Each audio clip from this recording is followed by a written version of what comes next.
സർക്കാർ വാഹനങ്ങൾക്ക് KL 90 തുടങ്ങുന്ന രജിസ്ട്രേഷൻ സീരീസ് അനുവദിച്ചുകൊണ്ട് ഉത്തരവിറങ്ങി. മന്ത്രിവാഹനങ്ങൾക്കടക്കം സർക്കാർ ഉടമസ്ഥതയിലുള്ള പഴയ വാഹനങ്ങളെല്ലാം ഇതിലേക്ക് മാറ്റണം. തിരുവനന്തപുരം കുടപ്പനക്കുന്ന് ദേശസാൽകൃത വിഭാഗം ഓഫീസിലേക്കാണ് ഇവയുടെ രജിസ്ട്രേഷൻ മാറ്റുന്നത്.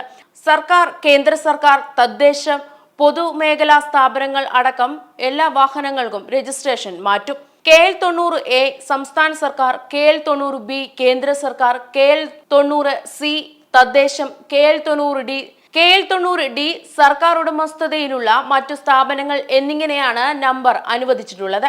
നിലവിലുള്ള വാഹനങ്ങളെല്ലാം KL 90ലേക്ക് മാറ്റാൻ 6 മാസത്തെ സാവകാശവും അനുവദിച്ചിട്ടുണ്ട്.